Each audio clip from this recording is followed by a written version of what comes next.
guys? It's your boy Thing Goes TGTV. You already know what time it is. Back again with another Invincible video. Like, share, subscribe for more content like this. I'm going to be going over Invincible Season 2, Episode 7.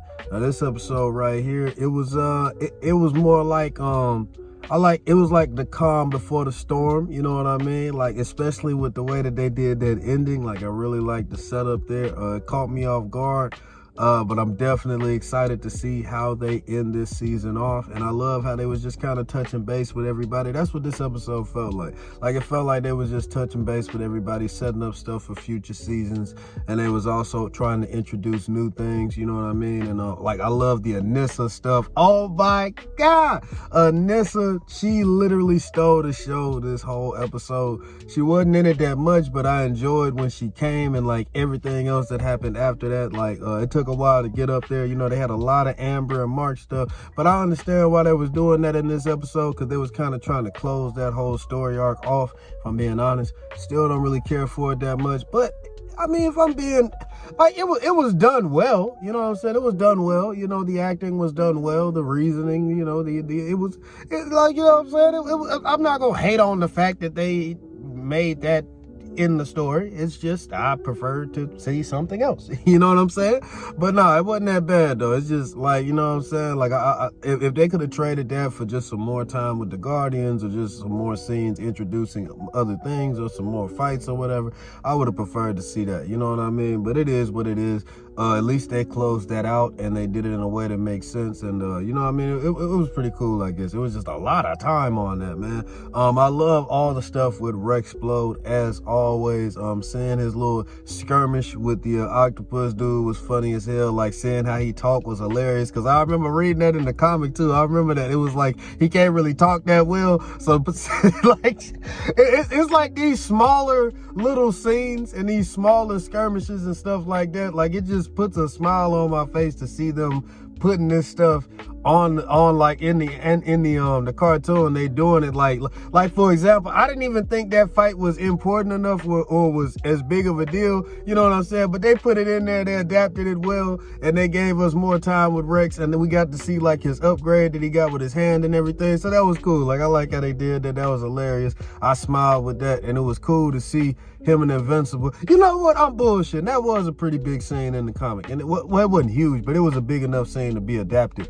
You know, the nice talk that they had. They doing a real good job with Rex's like his redemption arc, and you know, just how he interacts with people and stuff like that.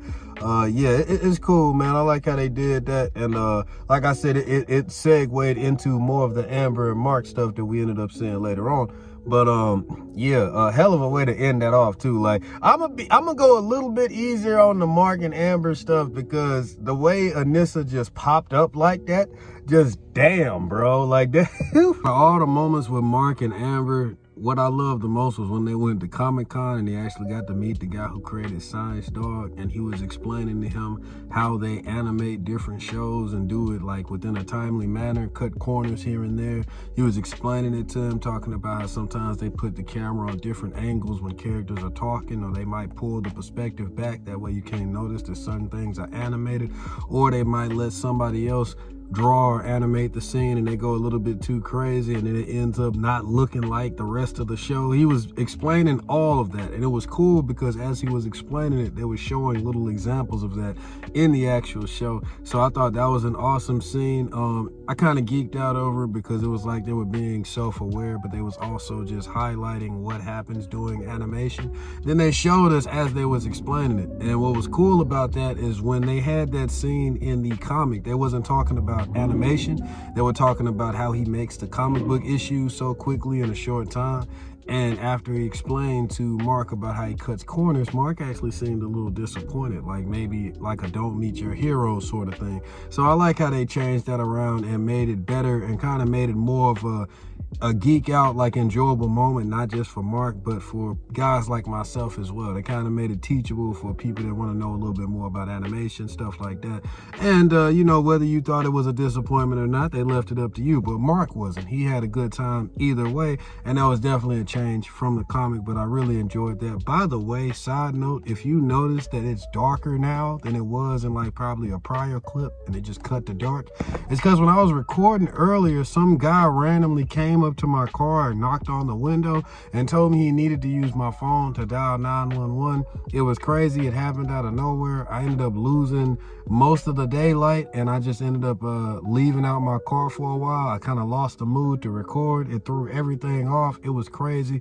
The guy's actually okay. He was just going through some personal drama with his girlfriend. If I'm being honest, I didn't want to get involved, but yeah, really threw me off, and that's why the video is going to look so different when I stitch these together. But I just wanted to let you all know real quick. But overall, man, the episode, like I said earlier, it was just a touch base episode. There was some good stuff in there. Immortal, he quit the team, and then Rudy, you know, aka Rex number 2, he got appointed as the new leader. Rex, like I said earlier, he had a good moment fighting the octopus dude. And then him and Invincible had a pretty good talk scene where he once again displayed his maturity, letting Invincible know, like, hey, bro, nobody could really come back from what you came back from, bro. You know, talking about everything that happened with him and his father and stuff like that. Got to see a little bit more time with Oliver, see how much more he's developing and getting smarter with each passing moment. Because as you know, their alien race, they mature and get faster and learn things a whole lot quicker. So that's why in season 3, we're all going to see him flying around wearing this little suit and being a little superhero and all that. So looking forward to that in the next season. Yeah, man, like I said, really it was all the stuff with Anissa that just had me smiling from ear to ear. I really liked how they wrapped up the whole story arc with Donald in this episode as well. They did not do that in the comic, while Donald definitely was like an android of some kind in the comics, and they highlighted it a whole lot more with the Brit character. He had like a real close connection to Brit in his story, and they really showed more about Donald and his backstory when it came to Brit. But you didn't really see that too much in Invincible. In Invincible, the animated series, they do this whole thing where he's trying to investigate why he actually, like, what he is, how he died, how he got put back together as an android. They really go deep into it, and then they show you that Donald has died, like, I think he said 39 times, and they tie what he's going through in with what Rick is going through, you know, William's boyfriend, and also the guy that was first kidnapped by D.A. St. Clair in season 1 and experimented on, as he says, took it apart and put it back together. So I really like how they capped off Donald's story arc and they tied it in with Rick's and ended up having him cope with what he's going through, you know, with the similar problems they've gone through with pretty much dying and coming back to life as part machine. And I really like that. It was something that I wasn't expecting, but I like how they did that. It added a lot more layers to the character of Donald and everything. But yeah, overall, this episode probably, like, all the way up to the Anissa stuff, it was okay. You know what I'm saying? It wasn't too crazy. Of course, I didn't mind it because I just love the world of Invincible and I love spending more time with these characters. But out of all the episodes I've watched, it might have been like the least intense or entertaining or insane, you know what I'm saying? Except for, like I said, them last few minutes, because Anissa was putting the paws on Mark. She was beating his ass, like, damn. And also there was just a very nice moment after the cliffhanger of a ending when Angstrom Levi holds Mark's mom and Oliver hostage.